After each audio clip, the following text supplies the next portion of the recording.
ఇటు తెలంగాణలో మరో 2-3 గంటల్లో అయితే భారీ వర్షాలు పడే అవకాశం ఉంది. ఇప్పటికే పలు జిల్లాలకైతే వాతావరణ శాఖ ఫ్లాష్ ఫ్లడ్ హెచ్చరికలు జారీ చేసింది.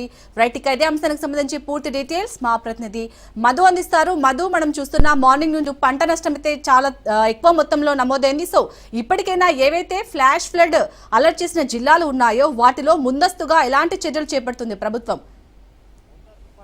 వచ్చింది, బీభత్సం అంతా కూడా క్రియేట్ చేసింది, వెళ్ళిపోయింది. కానీ ఇప్పటికీ కూడా కొన్ని ప్రాంతాలలో, తెలంగాణలో ఉన్నటువంటి కొన్ని ప్రాంతాలలో భారీగా వర్షాలు పడే అవకాశాలు ఉన్నాయి. ఖచ్చితంగా అప్రమత్తంగా ఉండాలి అంటూ కూడా ఇప్పటికే వాతావరణ శాఖ హెచ్చరికలు అయితే జారీ చేసింది. ఎక్కడెక్కడ ఈ వర్షాలు కూడా మనం చూసుకుంటే మాత్రం ప్రధానంగా నిజామాబాద్ ఏదైతే ఉందో నిజామాబాద్లో ఈ వర్షాలు పడే అవకాశం ఎక్కువగానే కనిపిస్తుంది. దాంతోపాటు సిరిసిల్ల, జగిత్యాల, నిర్మల్ జిల్లాలు ఏవైతే ఉన్నాయో వీటిలో ఎక్కువ వర్షపాతము ఈరోజు సాయంత్రం వరకు కూడా నమోదయ్యే అవకాశం ఉంది. అలర్ట్గా ఉండాలి అంటూ కూడా ఇప్పటికీ చెప్పారు. భద్రాచలానికి 120 కిలోమీటర్ల దూరంలోనే ముందా తుఫాన్ ఇంకా మోహరించి ఉండడము, అదేవిధంగా మరి చూసుకుంటే మాత్రము ఛత్తీస్గఢ్ వైపు వెళ్తూ ఉన్న నేపథ్యంలోనే ఛత్తీస్గఢ్తో పాటు పక్కనే ఉన్నటువంటి ఒరిస్సా ఏదైతుందో ఒరిస్సాకు కూడా అతి భారీ వర్షాలు పడబోతున్నాయి. ఇక తెలంగాణ వ్యాప్తంగా చూసుకుంటే మాత్రం నిన్న రాత్రి కురిసినటువంటి భారీ వర్షాలతో ఒక్కసారిగా కూడా పంట నష్టం జరిగింది. అదేవిధంగా ఆస్తి నష్టం కూడా జరిగింది.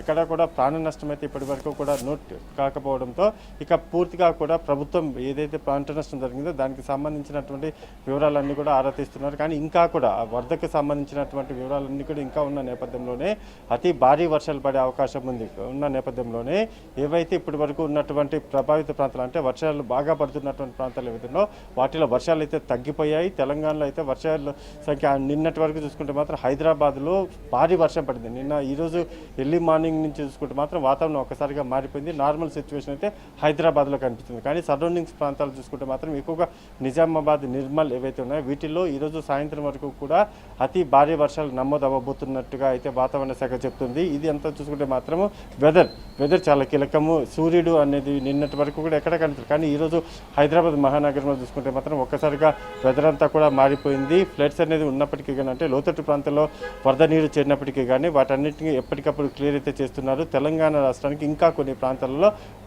భారీ వర్షం పడే అవకాశాలు అయితే హెచ్చరికలు అయితే వాతావరణ శాఖ జారీ చేసింది.